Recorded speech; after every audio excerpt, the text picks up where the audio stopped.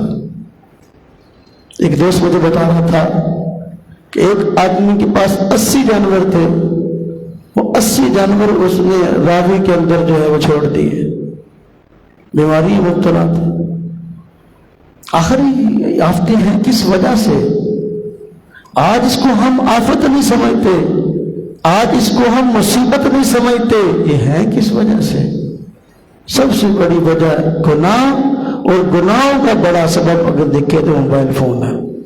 ہر وقت بیٹھے فلمیں، ہر وقت بیٹھے ڈرامے، ہر وقت بیٹھے ٹک ٹاک، یہ چیز ہے، یہ تباہ کرنے والی ہے۔